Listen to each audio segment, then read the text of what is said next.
നിങ്ങളെ കാത്തിരിക്കുന്ന വ്യക്തിയുടെ കറൻറ്റ് ഫീലിങ്സാണ് നമ്മൾ നോക്കുന്നത്.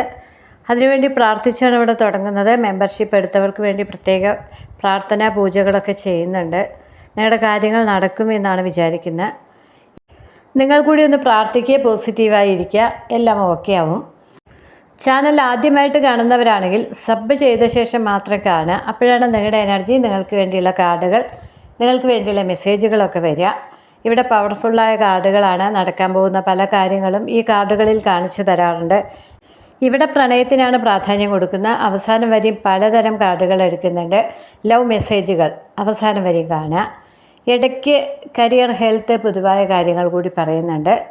എല്ലാവരെയും തൃപ്തിപ്പെടുത്തുന്ന വിധത്തിലാണ് റീഡിംഗ് നടത്തുന്നത്. നിങ്ങളൊരാളെ കാത്തിരിക്കുന്നുണ്ടോ? അവരെ ആത്മാർത്ഥമായി സ്നേഹിക്കുന്നുണ്ടോ? നിങ്ങളുടെ വയസ്സ് ചോദിക്കുന്നില്ല, ജാതി മതം ചോദിക്കുന്നില്ല, ബന്ധം ചോദിക്കുന്നില്ല. പ്രണയത്തിന് ഇതൊന്നും ബാധകവുമല്ല. അപ്പോൾ നമുക്ക് ഇന്നത്തെ റീഡിങ്ങിലേക്ക് പോവാം. നിങ്ങളുടെ മാത്രം കാര്യം, ഇവിടുന്ന് ഒരു മെസ്സേജ് കിട്ടിയില്ല വെച്ചാൽ വാട്സപ്പിൽ കോൺടാക്റ്റ് ചെയ്യുക. പരിഹാരം കൂടി ചെയ്തു തരുന്നുണ്ട്. അവിടെ ഒരു പേയ്മെൻ്റ് ഉണ്ട്. ടെമ്പറൻസ് ആണ് വന്നിരിക്കുന്നത്. കിങ് കപ്പാണ്. പ്രണയമുണ്ട്. 8 സോഡ്സ് ആണ്. ലവ് കാർഡ് വന്നു. മാറിലിങ്ങനെ ചേർന്ന് നിൽക്കുകയാണ്. ഭയങ്കര പ്രണയമാണ്. ഓറിയോൺ വന്നു. വേട്ടക്കാരി.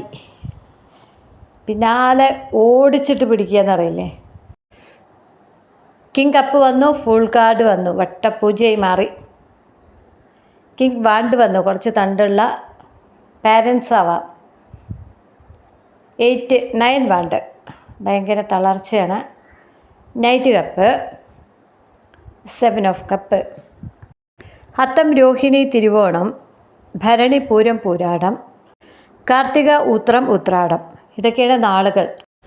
6 2 തവണ വന്നിട്ടുണ്ട്. 4 വന്നിട്ടുണ്ട്. 7 8 9 വന്നിട്ടുണ്ട്. 14 വന്നിട്ടുണ്ട്. 0 വന്നിട്ടുണ്ട്. 4 2 തവണയാണ് വന്നിരിക്കുന്നത്. നിങ്ങൾ നല്ലതുപോലെ പ്രണയിച്ച് മുന്നോട്ട് പോയിക്കൊണ്ടിരുന്ന 2 പേരാണ്. അതാണ് ലവ് കാർഡ് പറയുന്നത്. പക്ഷേ അതിൽ പെട്ടെന്നൊരാൾ ട്രാപ്പിലായി. ആ വ്യക്തിയായിരിക്കാം. എന്തൊക്കെ പ്രശ്നങ്ങളിൽ കുടുങ്ങിപ്പോയി. ഇനി ഇവിടെ ഒരു വേട്ടക്കാരിയുണ്ട് പിറകെ ചെന്ന് പിടിക്കാൻ. കാരണം ഓപ്ഷനുകളിൽ ഒരാൾ മാത്രമാണ് നിങ്ങൾ. അതിനുശേഷം നിങ്ങൾക്ക് തളർച്ചയായി. നിങ്ങൾക്ക് പിന്നെ ഒന്നിനും സാധിക്കുന്നില്ല. അവരൊന്നും മാറി നിന്നിരിക്കുകയാണ്. അതിന് കാരണം എന്തൊക്കെ പ്രശ്നങ്ങളാണ്. ഒരു വേട്ടക്കാരിയാണ്. അത് കുടുംബമാവാം, അല്ലെങ്കിൽ പ്രശ്നങ്ങളാവാം, അല്ലെങ്കിൽ പങ്കാളിയാവാം, അല്ലെങ്കിൽ സമ്പത്താവാം, ജോലിയാവാം. ഈ വേട്ടക്കാരി ആരുമാവാം. അതിനുശേഷം അവരൊരു ജയിലിനകത്തായി എന്ന് പറയുന്നത്. കെട്ടുപാടുകൾക്കുള്ളിലായി. നിങ്ങളിലേക്ക് വരാൻ സമ്മതിക്കുന്നില്ല സാഹചര്യങ്ങൾ. അതാണ് ടെമ്പറൻസും 8 സോഡ്സും ഓറിയോണും എല്ലാം പറയുന്നത്. 9 വാണ്ടും. കാരണം ശുക്രൻ എന്ന് പറഞ്ഞാൽ ഭൂമിയുടെ മൂലകാണല്ലേ. ആൾ പോയിട്ട് വെള്ളത്തിൽ വീണാൽ എന്താ ഉണ്ടാവുക? കരയിലുള്ളത് കരയിലും വെള്ളത്തിലുള്ളത് വെള്ളത്തിലും ആവണം. ഓപ്പോസിറ്റ് സൈഡിലേക്ക് നീങ്ങേണ്ടി വന്നു. നിങ്ങൾക്ക് എതിരായൊരു തീരുമാനം എടുക്കേണ്ടി വന്നു. അതിനാണ് നമ്മൾ ഈ പ്ലാനറ്റുകളൊക്കെ ചേർത്ത് പറയുന്നത്. അപ്പം ചേരാത്തൊരു കാര്യത്തിലേക്ക് അവർ പോയി. ഇത്രയും മനസ്സിലാക്കിയാൽ മതി. ഇങ്ങനെയൊക്കെ പറഞ്ഞു വരുകൊണ്ട് എനിക്ക് തീരെ വ്യൂ ഇല്ല. എന്നാലും 2000 പേരൊക്കെ കണ്ടിട്ടുള്ളൂ. അതുകൊണ്ടൊന്നും ഒരു കാര്യമില്ല. നമ്മളിത്ര വിശദമായിട്ട് പറയല്ലേ. കാർഡ് എടുത്തതും നേട പങ്കാളി മുന്നോട്ട് പോയി എല്ലാം ഓക്കെ. നിങ്ങൾ ഒരുപാട് പേര് ദ്രോഹിച്ചു. അവർക്കൊക്കെ കർമ്മ കിട്ടി. നിങ്ങൾ നന്നായി സ്വർഗത്തിലേക്കും പോയി. ഇതാണ് എല്ലാ റീഡിങ്ങിൻ്റെ രത്ന ചുരുക്കം. നമ്മളങ്ങനെയല്ല പറയുന്നത്. വിശദമായിട്ട് കാർഡുകൾ, പ്ലാനറ്റുകൾ, ഇവിടെ വന്ന എനർജി എല്ലാം ഇന്ന വിധാണെന്ന് പറയുമ്പോൾ കേൾക്കാനുള്ള ക്ഷമയില്ല. ഇവിടെ വന്നിട്ടുള്ള 9 വാണ്ട് മറ്റൊരു റീഡർ പറയുകയാണെങ്കിൽ നിങ്ങളുടെ ബന്ധം സ്മൂത്തായിട്ട് മുന്നോട്ട് പോകുമെന്ന് പറയും. ഞാൻ പറയുകയാണെങ്കിൽ പറയും, നിങ്ങൾ ആ ഒരു ബന്ധത്തിൽ എന്തൊക്കെ നെഗറ്റീവായ അനുഭവത്തിൽ അല്ലെങ്കിൽ നിങ്ങളെ കൊടുക്കാൻ മറ്റുള്ളവർ നോക്കിയിട്ട് അത് മുന്നോട്ട് പോവാതെ തളർന്ന് നിൽക്കുകയാണ്. ഊന്നുവടി വേണം. എഴുന്നേറ്റ് നിൽക്കാൻ കഴിയുന്നില്ല. അതിനർത്ഥം മാനസികമായി തളർന്നു എന്നാണ്. ഈ ബന്ധത്തിൽ നിങ്ങൾക്കിപ്പോൾ നെഗറ്റീവ് അനുഭവങ്ങളാണ്. ഇത് കുറച്ചു കാലം ഉണ്ടാവും. സാഡ് സിറ്റുവേഷനാണ് എന്ന് ഞാൻ പറയും. അതാണ് അതിൻ്റെ യഥാർത്ഥ അർത്ഥം. കാരണം ഇവിടെ നിൽക്കുന്ന എനർജി എന്ന് പറഞ്ഞാൽ ക്രോണിസാണ്. ക്രോണിസ് വന്നാൽ എന്താ തരിക? ദുഃഖം മാത്രമേ തരൂ.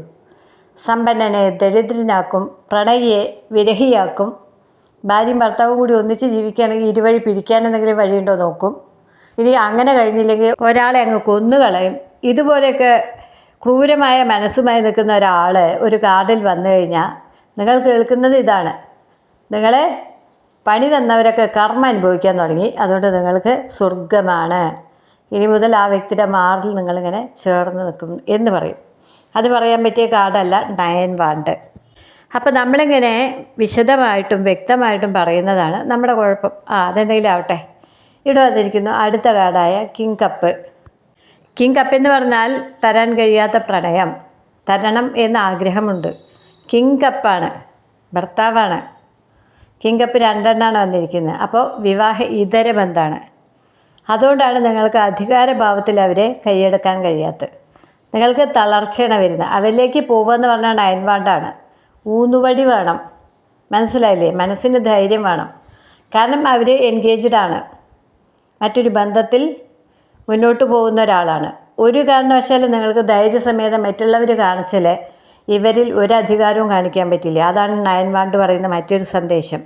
അപ്പോൾ സ്വാഭാവികമായിട്ടും നമുക്കൊരു തളർച്ച ഉണ്ടാവും. ആ വ്യക്തി മറ്റൊരാളിൽ എന്ന് വെച്ചാൽ അവരുടെ പങ്കാളിയിൽ തന്നെ ട്രാപ്പിലായി, നിങ്ങളിലേക്ക് വരാൻ പറ്റുന്നില്ല, വിളിക്കാൻ പറ്റുന്നില്ല, ഫോണൊക്കെ വാങ്ങി നോക്കുകയായിരിക്കാം, അല്ലെങ്കിൽ മറ്റൊരിടത്ത് വെച്ചിട്ടുണ്ടാവും, അവർ കാണുന്നിടത്താവും വെക്കുന്നുണ്ടാവും. ഓഫീസിൽ പോവാത്ത സമയത്തൊക്കെ ഭാര്യയുടെ കയ്യിലായിരിക്കാം, അല്ലെങ്കിൽ ഭർത്താവിൻ്റെ കയ്യിലായിരിക്കാം. അപ്പോൾ ഒരു മെസ്സേജൊന്നും അയക്കാൻ പറ്റില്ല. അപ്പോൾ നിങ്ങൾക്കറിയാം, സാഹചര്യം അറിയാം. ആ സമയത്ത് എന്താ ഉണ്ടാവുക? നിങ്ങൾ തളർന്നു നിൽക്കും. അങ്ങനെ പങ്കാളിയുമായി കണ്ടുമുട്ടാൻ കഴിയാതെ, സംസാരിക്കാൻ കഴിയാതെ തളർന്ന് നിൽക്കുന്ന ഒരാൾക്ക് വേണ്ടി ഊന്നുവടി പോലും വേണം എന്ന അവസ്ഥയിൽ നിൽക്കുന്ന ഒരാൾക്ക് വേണ്ടിയാണ് ക്രോണിസ് നിൽക്കുന്ന 8 സോഡ്സും 9 വാണ്ടും കൂടി വന്നിരിക്കുന്നത്. രണ്ടും കൂടി കൂട്ടിയിട്ടേ ഞാൻ പറയൂ. ഒരാൾക്ക് എഴുന്നേറ്റ് നിൽക്കാൻ കഴിയുന്നില്ല, മറ്റേ ആൾ പുറത്ത് കിടക്കാനും കഴിയാതെ ഇരിക്കുകയാണ്. ഇപ്പം മനസ്സിലായോ? ചുറ്റുപാട് മനസ്സിലായോ? ഭാര്യ ഭർത്താവ് ഉണ്ടെങ്കിൽ 8 സോഡ്സിലാണ് അവർ നിൽക്കുന്നത്. ചുറ്റും വേലി കെട്ടി ട്രാപ്പിലാണ്. മെൻ്റൽ പ്രിസൺ എന്ന് വേണമെങ്കിൽ പറയാം, അല്ലെങ്കിൽ ശരിക്കും തടവറ എന്ന് വേണമെങ്കിൽ പറയാം. മാനസികമായ തടവറയാണോ അതോ ജയിലിൽ തന്നെയാണോ എന്ന് വെച്ചാൽ അവരുടെ കൺട്രോളിലാണോ, അത് നിങ്ങൾക്കേ അറിയൂ. അതോടുകൂടി ബാലൻസിങ് ഇല്ലാതായി. അതാണ് ടെമ്പറൻസ് പറയുന്നത്. സ്മൂത്തായിട്ട് പോയോണ്ടിരുന്നതാണ്, ചിലപ്പോൾ പിടിച്ചിട്ടുണ്ടാവും. മിഥ്യാധാരണകൾ അല്ലെങ്കിൽ ആഗ്രഹ ചിന്തകളുടെ ഒരു കാലഘട്ടത്തെ കാണിക്കുന്നു. ശബ്ദ കോലാഹലങ്ങളിൽ നിന്ന് മാറി നിൽക്കാനും ഫാൻറ്റസികളിൽ നിന്ന് മാറിപ്പോകാനും ഇവിടെ നിർദ്ദേശിക്കുന്നു എന്ന് പറയുന്നത്. ഒരു കാർഡ് പറയുന്ന സന്ദേശങ്ങൾ അവർ തരുന്ന അതേപോലെ ഞാൻ തന്നതാണ്. ഇത് പറയേണ്ടടുത്താണ് നിങ്ങളുടെ പങ്കാളി നാളെ നിങ്ങളെ കോൺടാക്റ്റ് ചെയ്യുകയാണെന്ന് പറയേണ്ടത്. അപ്പോൾ കാർഡുമായി ഒരു ബന്ധമില്ലാത്ത എന്തൊക്കെയോ വിളിച്ച് പറയുന്ന ആളുകളുടെ രസമാണ് നിങ്ങൾക്കിഷ്ടം. ഇവിടെ അത്ര രസമൊന്നല്ല കാണിക്കുന്നത്. നിങ്ങളുടെ ഊർജം നഷ്ടമായിരിക്കുന്നു, പ്രായോഗികതയിലേക്ക് ശ്രദ്ധിക്കൂ എന്നറിയുന്നത്. കുറച്ച് പ്രാക്ടിക്കലാവൂ എന്നറിയുന്നത്. നിങ്ങൾ കാത്തിരിക്കുന്ന വ്യക്തി മറ്റൊരു കുടുംബത്തിൻ്റെ നാഥനാണെങ്കിൽ നിങ്ങൾ പ്രാക്ടിക്കലായി ചിന്തിക്കണം. നിങ്ങൾക്ക് മാത്രം സ്വന്തമാവണം, നിങ്ങളുടെ പരിധിയിൽ എപ്പോഴും നിൽക്കണം, നിങ്ങൾക്ക് വിളിക്കാൻ തോന്നുമ്പോൾ വിളിക്കാൻ പറ്റണം. ഇങ്ങനെ നിങ്ങൾ വാശി പിടിക്കരുത്, തളർന്ന് നിൽക്കരുത്. നിങ്ങളുടെ ഊർജ്ജം നഷ്ടമായിക്കൊണ്ടിരിക്കുകയാണ് എന്നറിയുന്നത്. ഫാൻറ്റസി ലോകമാണ് എന്നറിയുന്നത്. നിങ്ങൾ ഒരുപാട് സ്വപ്നം കണ്ടിട്ടുണ്ട് ഈ വ്യക്തിയെ വെച്ചിട്ട്, പക്ഷെ നടപ്പില്ല. കാരണം സത്യത്തിൻ്റെ നേരെ കണ്ണടച്ചിട്ട് കാര്യമില്ല. അവരിപ്പോൾ കുറച്ച് പ്രശ്നത്തിലാണ്. ഒരുപക്ഷെ നിങ്ങളുടെ ബന്ധം അറിഞ്ഞിട്ടുണ്ടാവാം, അതിന് പാരൻറ്റുമാവാം. സിംഗിളാണെങ്കിൽ അപ്പുറത്ത് നിൽക്കുന്ന ആളുടെ അച്ഛനോ അമ്മയൊക്കെ മനസ്സിലാക്കി അതോടുകൂടി അവരെ കൺട്രോൾ ചെയ്തു. നിങ്ങൾക്കൊന്നും ചെയ്യാൻ പറ്റില്ല. അത് തന്നെയാണ് ഇവിടെ പറയുന്നത്. കുടുങ്ങിപ്പോയതായി തോന്നുക, ഇരയുടെ മാനസികാവസ്ഥ, നിസ്സഹായത, മെൻ്റൽ ബ്ലോക്ക് എന്നാണ് പറയുന്നത്. എന്ത് ചെയ്യണമെന്ന് പെട്ടെന്ന് തീരുമാനിക്കാൻ പറ്റാത്തൊരു കണ്ടീഷൻ. ഇതൊക്കെയാണ് 8 സോഡ്സ് തരുന്ന സന്ദേശങ്ങൾ. അപ്പോൾ ആ വ്യക്തിയുടെ വിക്ടിം മെൻറ്റാലിറ്റി മാറണം. ഞാനൊരു ഇരയാണ്, ഞാനൊരു തടവുകാരനോ തടവുകാരിയോ ആണ്, ഞാൻ ഇവർക്ക് വേണ്ടി ജീവിക്കുന്ന ഒരു അടിമയാണ്, ഇതുപോലെയൊക്കെ തോന്നിക്കഴിഞ്ഞാൽ അതിന്ന് പുറത്തെടുക്കാൻ പറ്റില്ല. അപ്പോൾ അവരങ്ങനെ വിചാരിച്ചു, നിങ്ങൾ ഊന്നുവടിയില്ലാതെ നിൽക്കാൻ വയ്യാന്ന് വിചാരിച്ചു. ഇതാണ് നിങ്ങളുടെ പ്രണയത്തിൻ്റെ ഇപ്പോഴത്തെ അവസ്ഥ. ഇവിടെ പറയുന്നത് സ്വയം അടിച്ചേൽപ്പിച്ച പരിമിതികളാണ് അവർക്ക് എന്നാണ്. Sensitive person are to hide dark motives. It wants of emotional volatility and inability. ഇരുണ്ട ഉദ്ദേശങ്ങൾ മറയ്ക്കാൻ ശ്രമിക്കുക. അതാ വേട്ടക്കാരിയായിരിക്കാം, ഇവരെ ഇങ്ങനെ തടവിലാക്കിയ വേട്ടക്കാരി. ഇനി വൈകാരികമായ അസ്ഥിരത ഇതിനെക്കുറിച്ച് മുന്നറിയിപ്പ് തരുന്നതെന്ന് പറയുന്നത്. തീരുമാനം എടുക്കാൻ കഴിവില്ല. നിങ്ങളുടെ പങ്കാളിക്ക് ഈ 8 സോഡ്സിൽ നിന്ന് പുറത്ത് കടക്കാൻ സാധിക്കാത്തതിൻ്റെ മുന്നറിയിപ്പാണ് ഇവിടെ പറയുന്നത്. ഇവരെ ട്രാപ്പിലാക്കിയിരിക്കുന്നത് ഇരുണ്ട ഉദ്ദേശം എന്ന് പറഞ്ഞാൽ നല്ലതല്ലാത്ത ഉദ്ദേശം കൊണ്ടാണ്. അത് നിങ്ങളെ അകറ്റുക എന്നുള്ളതായിരിക്കാം.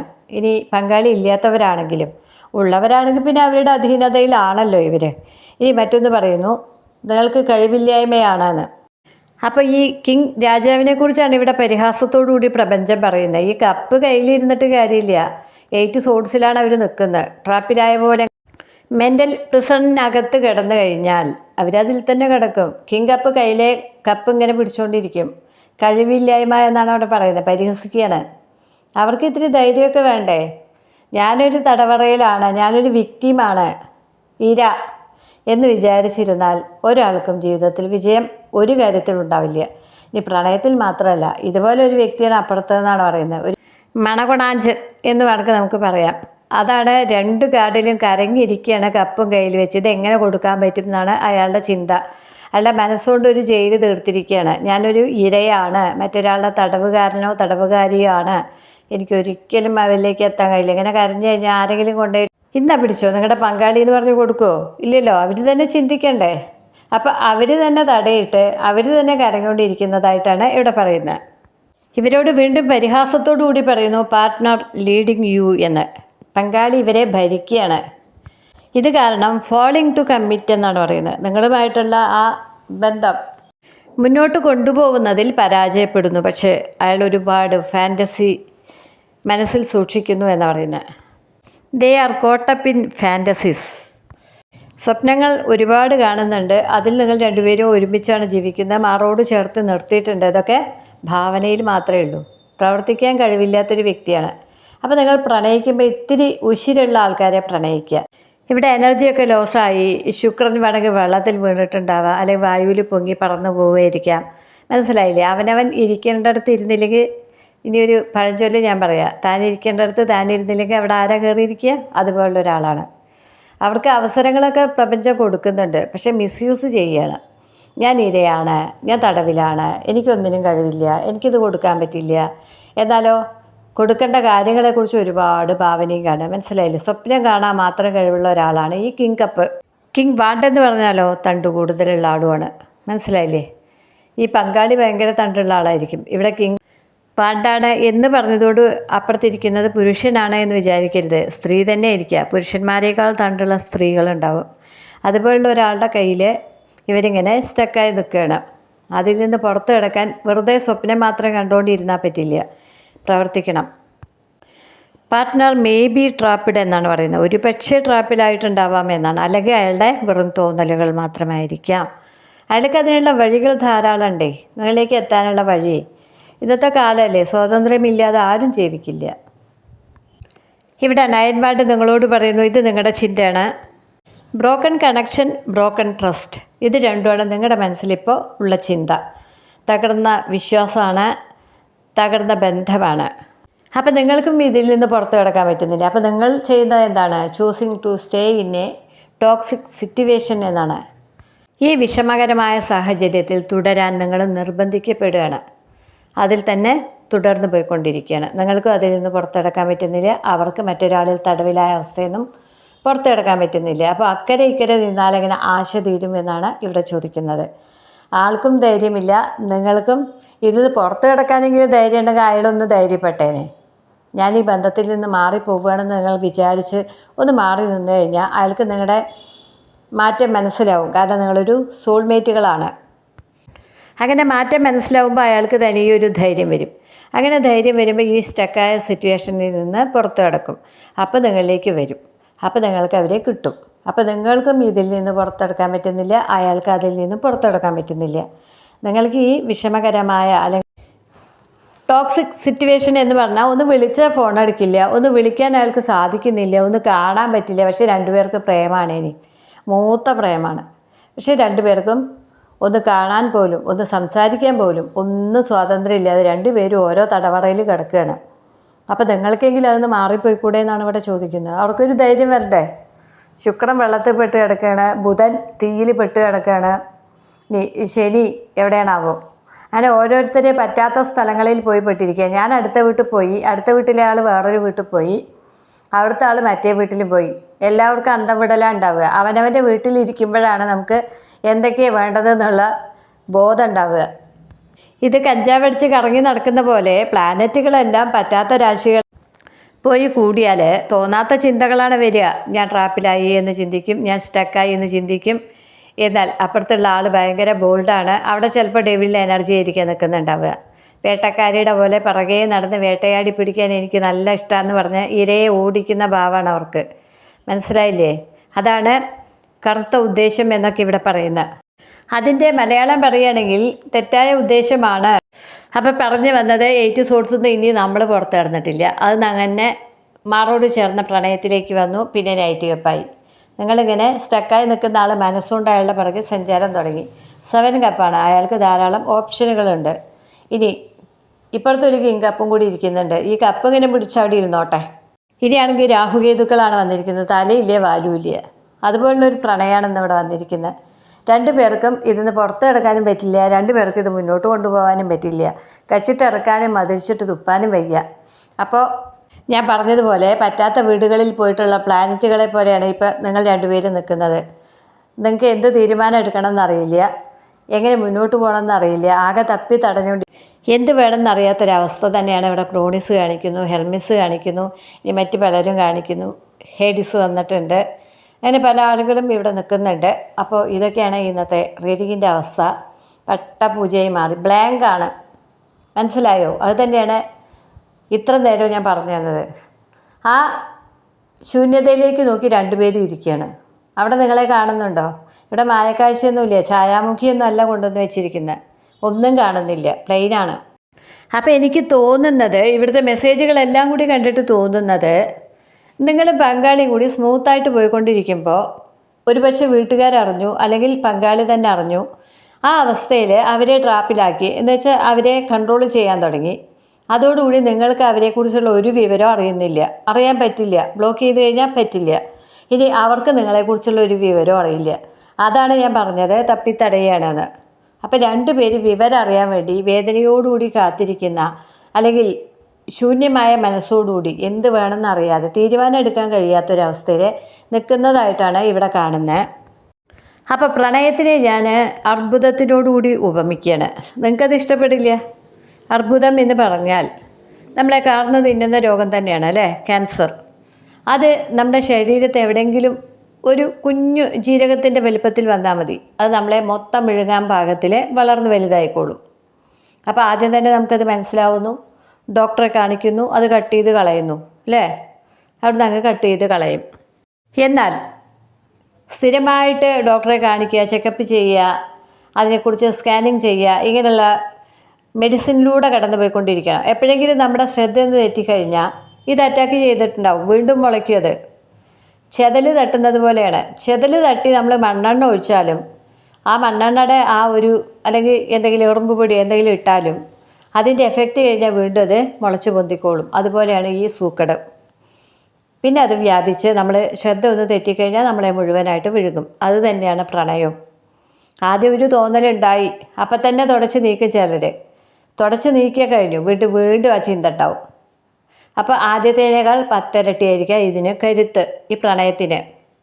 അങ്ങനെ അവസാനം പറ്റില്ല എന്നുള്ള അവസ്ഥയിലാണ് ഓപ്പറേഷൻ ചെയ്ത് കളയുന്നത് മനസ്സിന്ന്. കുറച്ച് ദിവസം കഴിഞ്ഞ് നോക്കുമ്പോൾ അതിൻ്റെ ഒരു 1000 ഇരട്ടിയായിട്ട് നമ്മുടെ മനസ്സ് കിടക്കുന്നുണ്ടാവും. ഇതല്ലേ നിങ്ങൾ ഓരോരുത്തരും അനുഭവിക്കുന്നത്. അപ്പോൾ നിങ്ങളെ കാർന്ന് തിന്നാൻ വന്നിട്ടുള്ള ഒരു മാരക രോഗം പോലെ തന്നെയാണ് ഈ പ്രണയം. ഈ രോഗത്തിന് ശരീരത്തിനെ അറ്റാക്ക് ചെയ്യാൻ പറ്റൂ, ഇത് മനസ്സിനെ അറ്റാക്ക് ചെയ്യുന്നതാണ്. മനസ്സിൻ്റെ ആ ഒരു ആരോഗ്യം നഷ്ടമായാൽ നിങ്ങൾ അബ്നോർമലായില്ലേ. അപ്പോൾ പ്രണയം ഈ അസുഖമായിട്ട് നല്ല ബന്ധമില്ലേ. എത്ര തട്ടിക്കളഞ്ഞാലും ഇരട്ടി ശക്തിയോടുകൂടി അതങ്ങ് വളർന്ന് വലുതാവും മനസ്സിലല്ലേ. അയാളെ എനിക്ക് വേണ്ട. നിങ്ങൾ എത്ര വട്ടം അയാളെ വേണ്ട എന്ന് പറയുന്നു, അത്രയും വട്ടം നിങ്ങളുടെ മനസ്സിൽ അയാളുടെ രൂപമോ അയാളുടെ പേരോ വേരൂന്നിക്കൊണ്ടിരിക്കുകയാണ്. നിങ്ങളിൽ ആധിപത്യം സ്ഥാപിച്ചുകൊണ്ടിരിക്കുകയാണ്. മനസ്സിലാക്കുക. അതിനാണ് കവി പാടിയത്, നിന്നോളം ഒരു നിഴലും എന്നെ അലട്ടിയില്ല എന്ന്. നിന്നോളം ഒരു വൃക്ഷവും എന്നിൽ വേരിട്ടില്ല എന്നാണ് പറയുന്നത്.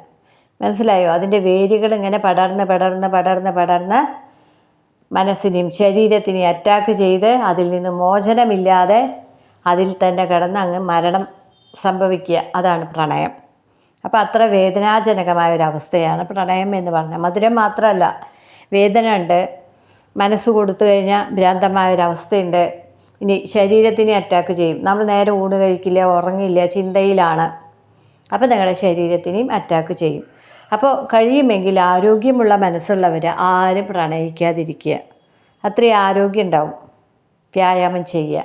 മറ്റൊരാൾക്ക് നമ്മുടെ മനസ്സിനെ അറ്റാക്ക് ചെയ്യാൻ, രോഗം കാർന്ന് തിന്നുന്ന അവസ്ഥയിലേക്ക് കൊടുക്കാതിരിക്കുക. അപ്പോൾ എല്ലാ രോഗത്തിനും, ഇതിപ്പോൾ ഒരു മാനസിക രോഗം തന്നെയാണ് പ്രണയം, നമ്മളെ തളർത്താനാണ് കഴിയുക. അപ്പോൾ ഈ രോഗത്തിന് അടിമയായവരോടൊക്കെ ഞാൻ പറയുന്നു, ഒന്നുകിൽ ധൈര്യത്തോടു കൂടി ഇതിനെയൊക്കെ അതിജീവിക്കാൻ പഠിക്കുക. ഇനി സാധിക്കില്ലെങ്കിൽ അത് മാറിപ്പോവാൻ ശ്രമിക്കുക. ഇത്രയും കാര്യമാണ് ഇവിടെ പറയുന്നത്. അപ്പുറത്തെ ആൾ ഒരു മണകൊണാഞ്ചൻ, ഇപ്പുറത്തെ ആൾ ഇതൊന്നും പുറത്തിറക്കാൻ വയ്യാത്തൊരാൾ, ഇങ്ങനെയുള്ള രണ്ടുപേരെയാണ് എനിക്ക് കാണിച്ചു തന്നിരിക്കുന്നത്. സത്യം പറഞ്ഞാൽ തമാശ പോലെയാണ് തോന്നുന്നത്. അപ്പം നിങ്ങളുടെ മനസ്സൊക്കെ ഇതൊന്ന് ഫണ്ണിയായിട്ട് ചിന്തിക്കൂ. അതോടുകൂടി നിങ്ങൾ ഓക്കെ ആയിക്കോളും. നിങ്ങൾ ഏറ്റവും കൂടുതൽ സ്നേഹിക്കേണ്ടത് നിങ്ങളെ തന്നെയാണ്. അങ്ങനെയാണെങ്കിൽ നിങ്ങളുടെ മനസ്സിനെ കാർന്നു തിന്നുന്ന പ്രണയം എന്ന അർബുദം നിങ്ങളെ ബാധിക്കില്ല. ഇതാണ് പറയാനുള്ളത്. അപ്പോൾ ഇവിടെ ഒരു പോസിറ്റീവ് മെസ്സേജ് ഉള്ളത് യെസ് എന്ന കാർഡുകൾ കുറച്ച് വന്നിട്ടുണ്ട്. ചിലപ്പോൾ നിങ്ങൾക്ക് ഇന്നൊരു റീയൂണിയന് സാധ്യതയുണ്ട്. അപ്പോൾ ഇതൊക്കെയാണ് ഇവിടുത്തെ അവസ്ഥ. ആ മനുഷ്യൻ ഒന്നും പ്രവർത്തിക്കില്ല, ഇവിടെ നിൽക്കുന്ന നിങ്ങൾക്കും ഒന്നും പ്രവർത്തിക്കാൻ കഴിയില്ല. അതിന് അക്കരെ ഇക്കരെ നിൽക്കുന്ന രണ്ട് പ്രണയികൾ, ആത്മാർത്ഥമായ പ്രണയമൊക്കെ തന്നെയാണ്. അങ്ങനത്തെ ആളുകളെയാണ്, നിസ്സഹായരാണ് എന്ന് പറയുന്നത്. അത്തരം ആളുകളെയാണ് ഇന്ന് കൊണ്ടുവന്നിരിക്കുന്നത്. ഒരുപക്ഷെ ഒരു ചാൻസ് തരുമായിരിക്കാം. ഇനി നമുക്ക് നെഗറ്റീവ് പറയാം. ടെമ്പറൻസ്, നിങ്ങൾക്ക് തന്നുകൊണ്ടിരുന്ന മറ്റൊരാൾക്ക് കൊടുത്തു. നൈറ്റ് കപ്പ്, നിങ്ങളവരെ ഫോളോ ചെയ്തുകൊണ്ടിരിക്കുകയാണ്. കിങ് കപ്പ്, നിങ്ങൾക്ക് തരാനുള്ളതല്ല ആ കപ്പ്. 8 സോട്സ്, നിങ്ങൾ ട്രാപ്പിലായതാണ്. Love card, opposite direction. Iron ward, നിങ്ങൾക്ക് തളർച്ചയായി. ഓറിയോൺ, നിങ്ങൾ പുറകെ പോയി നോക്കി, അത്രത്തോളം അവർ നിങ്ങളിൽ നിന്ന് അകന്നു എന്നാണ് പറയുന്നത്. പുതിയൊരു ബന്ധത്തിലേക്കാണ് പോയിരിക്കുന്നത്. നിങ്ങളിങ്ങനെ മനസ്സുകൊണ്ട് അവരെ ഫോളോ ചെയ്യുന്നു എന്നാണ് പറയുന്നത്. നിങ്ങളൊരു വിഡ്ഢിയാണ് എന്നാണ് ഫുൾ കാർഡ് പറയുന്നത്. ഇതൊക്കെയാണ് നെഗറ്റീവ് മെസ്സേജ്. ഓരോ കാർഡിലുള്ള മെസ്സേജുകളാണ് ഞാൻ നിങ്ങൾക്ക് ഷെയർ ചെയ്യുന്നത്. മനസ്സിലായില്ലേ? ഇതുപോലുള്ള മെസ്സേജിനെയാണ് നിങ്ങളുടെ പങ്കാളിക്ക് അത്രയ്ക്കും അത്രയ്ക്കും അത്രയ്ക്കും ഇഷ്ടമാണെന്ന് ഒരു ടാരോ റീഡർ പതിവായിട്ട് പറയുന്ന ആ വാക്കാണ്, അത്രയ്ക്കും ഇത്രയ്ക്കും എന്നൊക്കെ. അത് കേട്ടിങ്ങനെ എന്താ പറയണ്ടേ, അവരോട് എന്തോ ഒരു സഹതാപമാണ് എനിക്ക് തോന്നാറ്. കാരണം ആ കാർഡിൻ്റെ അർത്ഥം അറിയാത്തതുകൊണ്ടാണ് ഇങ്ങനെ വിളിച്ച് പറയേണ്ടി വരുന്നത്. അപ്പം അർത്ഥം അറിയുന്ന ഞാൻ പറഞ്ഞത് അത്യാവശ്യം വേണ്ടവർ മാത്രമേ കാണൂ. വേണ്ടവർ കണ്ടാൽ മതി. എന്നാലും നമ്മൾ കബളിപ്പിക്കുന്നില്ലല്ലോ ആരെയും, അതാണ് ഒരു സമാധാനം. ഒരു കാർഡ് എടുക്കുക, അതിൻ്റെ നേരെ വിപരീതമായി നമുക്ക് തോന്നുന്ന എന്തെങ്കിലും പറയുന്നതാണ് നിങ്ങളെ കബളിപ്പിക്കുന്നത്. അത് ഞാനിവിടെ ചെയ്യുന്നില്ല. ഇന്നിങ്ങനെ ഒരു അവസ്ഥയാണ് വന്നിരിക്കുന്നത്, വ്യക്തമായിട്ട് പറഞ്ഞു തന്നു. മുൻകാർഡ് വന്നിട്ട് പറയണേ, നിങ്ങൾ നന്നായിട്ട് ഒന്നിച്ച് പോകാനാണിപ്പോൾ അവസരം വന്നിരിക്കുന്നത് എന്ന്. മുൻകാർഡ് എന്ന് പറഞ്ഞാൽ നിങ്ങളുടെ ചോദ്യങ്ങൾക്കെല്ലാം നോ എന്ന ആൻസറാണ് തരുന്നത്. മനസ്സിലായോ? കണ്ണീരാണ് അവിടെ വരാൻ പോകുന്നത്. ലഹരി, നിങ്ങൾക്ക് അവരൊരു അഡിക്ഷനായിരിക്കാം, അവർക്ക് നിങ്ങളൊരു അഡിക്ഷനായിരിക്കാം, സാഹചര്യങ്ങൾ അനുകൂലമല്ലായിരിക്കാം, മദ്യപിക്കുന്ന സ്വഭാവം ഉണ്ടാവുമായിരിക്കാം. ഒരുപാട് പ്രശ്നങ്ങൾ, പൊരുത്തക്കേടുകളാണ് മുൻകാർഡ് കാണിക്കുക. അങ്ങനെയുള്ള മുൻകാർഡ് വെച്ചിട്ട് നമ്മൾ പറയുകയാണ് ഇങ്ങനെയാണത്. അപ്പോൾ ഇതുപോലെ കാർഡുകളുടെ വിപരീതമായ വാക്കുകൾ കേട്ട് പുളകം കൊണ്ട് അതാണ് ശരി എന്ന് ചിന്തിക്കുന്നത് നിങ്ങളോട് എനിക്ക് സഹതാപം മാത്രമേ ഉള്ളൂ. അതിനപ്പുറം ഒരു ഫീലിംഗ് ഇല്ല. അത് ആരുമാവാം, പുരുഷനാവാം, സ്ത്രീയാവാം. ഞാൻ ബഹുമാനിക്കേണ്ടവരെ ബഹുമാനിക്കുന്ന ആൾ തന്നെയാണ്. പല വീഡിയോ ഞാൻ കാണാറുണ്ട്. വിവരമുള്ളവരെ അതിൻ്റേതായ അർത്ഥത്തിലേ ഞാൻ കാണും. ഗുരുക്കന്മാരെ പോലെ കാണാറുണ്ട്. പക്ഷേ ഈ ടാരോ റീഡർമാരെയൊന്നും എനിക്ക് അങ്ങനെ തോന്നിയിട്ടുമില്ല. അവർ പറയുന്നതൊന്നും ഓക്കെ ആണെന്നും തോന്നിയിട്ടില്ല. അതുകൊണ്ടാണ് ഞാൻ നിങ്ങളെ പറഞ്ഞ് മനസ്സിലാക്കാൻ ശ്രമിക്കുന്നത്. അത് കുടം കമിഴ്ത്തി വെച്ച് വെള്ളമൊഴിക്കുന്ന പോലെയാണെന്ന് അറിയായില്ല. കാരണം നിങ്ങൾക്ക് ആ താൽക്കാലികമായ രസം, ഒരു എന്താ പറയണ്ടേ, സുഖം, അത് കിട്ടുന്നത് അവരുടെയൊക്കെ കയ്യിൽ നിന്നാണ്. നിങ്ങൾ എന്താണോ പങ്കാളിയിൽ നിന്ന് ആഗ്രഹിക്കുന്നത് അതവരിങ്ങനെ പ്രേമലേഖനം വായിക്കുന്ന പോലെ വായിക്കുമ്പോൾ അതിനൊരു പ്രത്യേക കോൾമേർ കൊള്ളാനുണ്ട്. അതിവിടെ കിട്ടില്ല, അത് തരാൻ എനിക്ക് സാധിക്കില്ല. മനസ്സിലായില്ലേ? അപ്പോൾ നമുക്ക് പറഞ്ഞു വന്നത് ഇത്രയേ ഉള്ളൂ. നിങ്ങളുടെ സത്യസന്ധമായ റീഡിംഗ് വേണമെങ്കിൽ എന്നെ സമീപിക്കുക. വന്ന ഉടനെ വോയിസ് അയക്കാൻ അനുവദിക്കില്ല. വോയിസ് അയക്കണമെങ്കിൽ പ്രത്യേക പേയ്മെൻറ്റ് ചെയ്യണം. അപ്പോൾ നിങ്ങൾ പേയ്മെൻറ്റ് ചെയ്ത് ടൈപ്പ് ചെയ്ത് അറിയിക്കുക എന്നെ. ഇനി നിങ്ങൾക്ക് എന്നെ വിളിച്ച് സംസാരിക്കണം, വോയിസ് അയക്കണമെങ്കിൽ പേയ്മെൻറ്റ് ചെയ്താൽ മതി, അതിന് സമ്മതിക്കും. ഇനി നിങ്ങൾ പണം അടച്ച് 1.5 മണിക്കൂറിനുള്ളിൽ നിങ്ങളുടെ റീഡിംഗ് തരും. ഇതൊക്കെയാണ് എൻ്റെ റീഡിങ്ങിൻ്റെ രീതി. എന്ത് വിഷയം വേണമെങ്കിൽ പറഞ്ഞുതരും. ഇന്നത് മാത്രമേ പറയൂ എന്നൊന്നുമില്ല. ജ്യോതിഷത്തിൽ കാണുന്ന കാര്യങ്ങൾ പോലെ എല്ലാ കാര്യങ്ങളും ഞാൻ പറഞ്ഞുതരും. പക്ഷേ വിവാഹ പൊരുത്തം ഞാനിവിടെ നോക്കി കൊടുക്കുന്നില്ല. ഒരു 3-4 പൊരുത്തമൊക്കെ നോക്കി കൊടുക്കും. പക്ഷേ പണിക്കന്മാർ നോക്കുന്നത് പോലെ ജാതകപ്പെടുത്തും 2 ജാതകങ്ങളും കൂടി വെച്ച് നോക്കുന്നതൊന്നും ഞാനിവിടെ ചെയ്യുന്നില്ല. കാർഡ് വെച്ചാണല്ലോ നോക്കുന്നത്. നടക്കുമോ ഇല്ലേ, ഇത് മുന്നോട്ട് പോവുമോ, അതൊക്കെ പറഞ്ഞു കൊടുക്കും. അപ്പോൾ വേണമെങ്കിൽ എന്നെ സമീപിക്കുക. അപ്പോൾ കാർഡ് വെച്ച് അർത്ഥം വേണമെന്ന് പറയുന്ന രീതിയിലല്ല നമ്മൾ നോക്കി കൊടുക്കുന്നത്. ആൾക്കാർ കുറവാണോ, കൂടുതൽ സബ് ചെയ്തോ എന്നുള്ളതല്ല നിങ്ങൾ നോക്കേണ്ടത്. റീഡിങ്ങിൻ്റെ ക്വാളിറ്റി മാത്രം നോക്കുക. അപ്പോൾ നമുക്ക് അടുത്ത മെസ്സേജിലേക്ക് പോയാലോ. മെസ്സേജ് കിട്ടും എന്നാണ് പറയുന്നത്. അതുകൊണ്ടൊരു സമാധാനമുണ്ട്. ടിൻ ഫ്ലെയിമാണ് വന്നിരിക്കുന്നത്. ഇനി മാരേജ് നടക്കുമെന്നാണ് പറയുന്നത്. അപ്പോൾ ഇവിടെ ശിവപാർവതിമാരാണ് വന്നിരിക്കുന്നത്. നിങ്ങളെന്താണെന്നുള്ളത് നമുക്കറിയില്ല. ശിവപാർവതിമാരെ എന്ന് പറഞ്ഞാൽ പ്രണയം അതുപോലെ തന്നെയാണ്, ദൈവീകമാണ്. മനസ്സുകൾ അത്രയും അടുപ്പമാണെങ്കിൽ നമുക്ക് ശിവൻ പാർവതി എന്ന് തന്നെ വിളിക്കാം.